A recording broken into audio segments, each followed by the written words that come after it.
Metode ini memang akan sangat sensitif dengan asumsi. Akan banyak banget asumsi yang dipakai. Tapi kalau asumsi yang kita pakai itu benar, metode inilah yang paling powerful.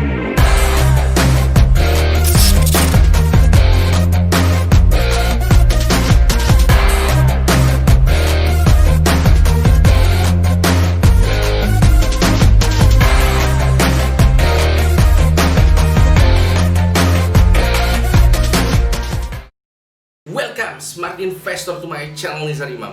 Jadi di episode kali ini kita akan membahas skill lagi ya. Kita akan membahas metode valuasi yang ultimate ya. Kalau di game-game ini ultinya teman-teman ya. Apa itu? Discounted cash flow. Kenapa kok ini yang ultimate? Karena beberapa ahli itu bilang ini yang paling mendekati prinsip-prinsip investasi ya. Jadi frameworknya paling jelas. Jadi kita akan coba bahas ini ya, metode yang mungkin agak sedikit ribet tapi kita sederhanakan. Kita akan buat versi groundednya. Sehingga harapan saya setelah teman-teman nonton video ini, teman-teman semua itu dapat metode cara mengelola metode yang valuasi paling bagus ini dengan cara yang sederhana dan gampang dimengerti. Seperti itu ya. Jadi sebelum kita mulai saya akan tambahkan sedikit analogi ya, contohnya ya. Kalau teman-teman semua itu beli rumah untuk investasi, teman-teman pasti berharap dapat uang dong dari rumah tersebut dong. Dan dapat uang itu caranya gimana ya? Pasti disewakan. Nah, kita akan mencoba menghitung nilai sewa yang bisa kita peroleh dari masa depan itu berapa sih totalnya. Mungkin untuk 10 tahun ke depan, 15 tahun ke depan, pokoknya sampai rumah itu nggak bisa disewakan lagi lah. Nah, itu akan kita hitung nilainya dan kita coba tarik mundur ke sekarang, kita setarakan dengan value sekarang. Nah, kurang lebih seperti itu. Nah, kita yang akan kita lakukan ini di perusahaan juga seperti itu.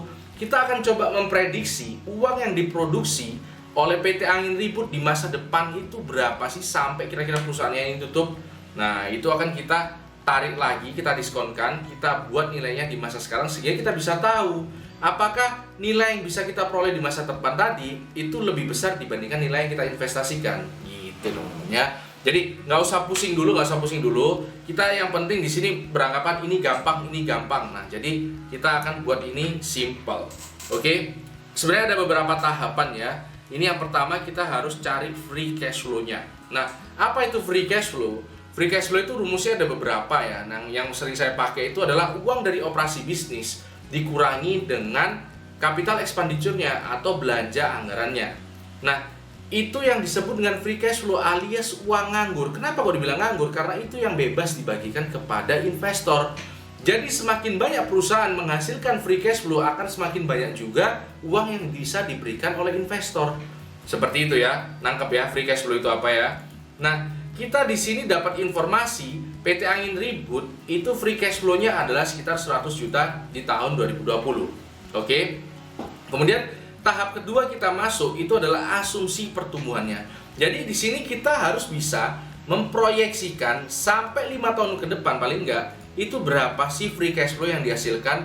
Nah, caranya gimana? Caranya itu ada macam-macam. Kalau yang sering saya lakukan itu adalah melihat historisnya. Jadi contoh ya, PT Angin Ribut ini tahun 2015, 5 tahun yang lalu itu free cash flow-nya masih 70 juta. Sekarang jadi 100 juta. Berarti apa? Berarti ada pertumbuhan dong di situ, dan itu kita hitung per tahunnya kira-kira pertumbuhannya berapa. Bisa pakai CAGR, bisa pakai macam-macam lah. Nah, ternyata kita ketahui lah ternyata pertumbuhannya adalah 8% ya. 8 per 100 alias 0,08. Dan itu kita kalikan teman-teman ya. Kita masukkan ke nilai ini. Jadi 100 juta ini naik 8%-nya jadi 108 juta. Kemudian 108 juta naik 8%-nya lagi dan seterusnya sampai 2025. Kira-kira gitu. Tahap ketiga, tentukan faktor diskonnya. Nah, teman-teman nggak usah pusing sekali lagi ya. Kita bisa bilang diskon faktor ini adalah harapan pengembalian. Jadi teman-teman kira-kira berharap dari saham itu balik berapa sih? Nah, itu bisa teman-teman pakai. Nah, tapi tentunya kalau misalnya kita pengen tahu harapan pengembalian yang layak itu berapa, nah itu biasanya kita bisa pakai WACC, Weighted Average Cost of Capital. Tapi di video kali ini kita akan pakai asumsi aja ya. Jadi kita pakai asumsi harapan pengembalian yang kita pakai itu adalah 10%, 0,1 ya.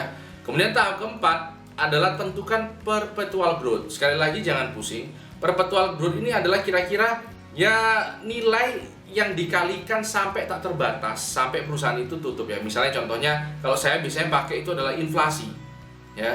Jadi di sini adalah 2,5%, 0,025. Nah, kemudian tahap kelima itu adalah terminal value tahapannya ya.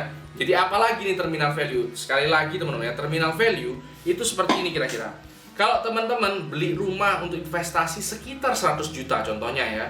Nah, kemudian di tahun pertama itu teman-teman sewakan nilainya 5 juta. Tahun kedua adalah 6 juta. Tahun ketiga 7 juta, tahun 8 juta dan 9 juta. Kira-kira seperti itulah. Nah, uang yang teman-teman dapat, cash flow yang di-generate dari 5 tahun itu kira-kira kan pasti sekitar 30 jutaan kan.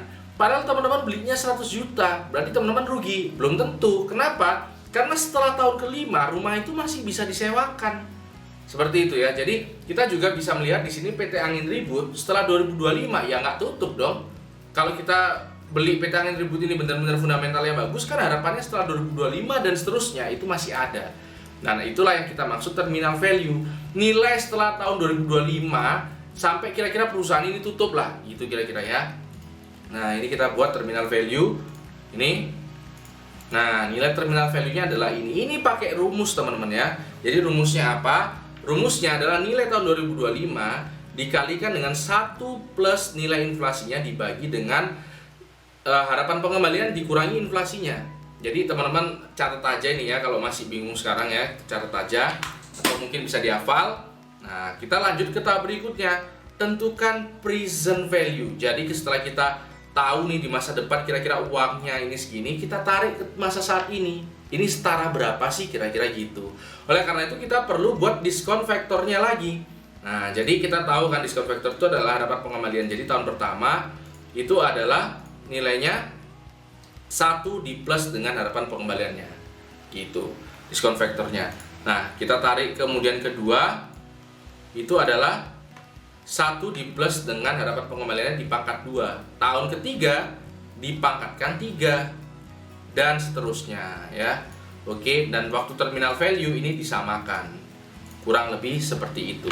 Nah, kemudian kita bisa lihat present value-nya. Caranya gimana? Tinggal kita bagikan ya. Jadi kita bagikan ini. Nah, ketemulah present value saat ini. Nah, kemudian kita bisa lanjutkan ke firm value. Tentukan firm value-nya. Firm value itu apa? Inilah kira-kira uang total yang dihasilkan dari perusahaan ini dari awal sampai akhir kira-kira. Cash flow yang bisa dihasilkan ya, free cash flow-nya ya. Sekitar ini, inilah yang kira-kira bisa dibagikan sampai perusahaan Angin Ribut ini tutup. Kira-kira gitu. Tapi kita harus ingat ini masih firm value. Apa itu firm value? Firm value itu gini teman-teman ya. Jadi kan kalau kita di perusahaan itu yang invest itu kan nggak hanya investor aja. Modal itu kan nggak hanya dari investor aja, tapi modal itu juga berasal dari pemberi hutang, gitu ya. Jadi kita bisa lihat di sini equity value-nya itu adalah firm value dikurangi hutangnya. Nah, kenapa kok gitu? Karena pemberi hutang itu harus kita dulukan dibandingkan pemberi modal, dibandingkan investor. Jadi ketika utangnya sudah dibayar, baru muncullah equity value, gitu ya.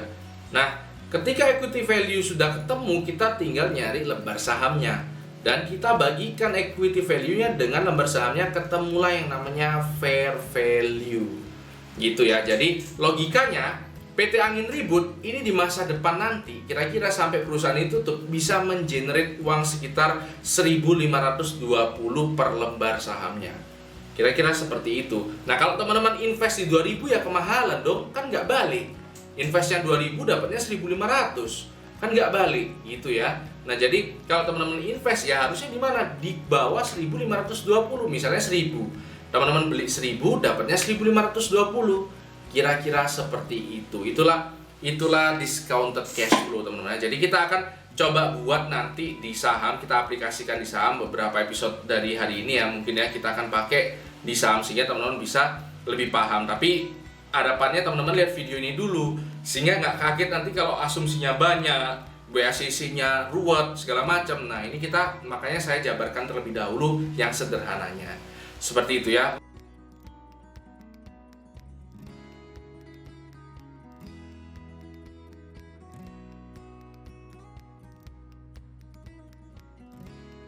Yang paling mendekati karena kaidah investasinya pas ya, sesuai ya. Discounted cash flow ini kaidah investasinya, frameworknya bagus gitu kira-kira ya.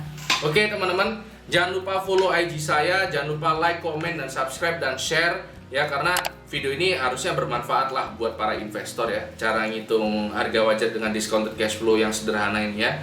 Oke, gitu aja. Karena hidup harus seimbang, tetap cerdas, tetap santai.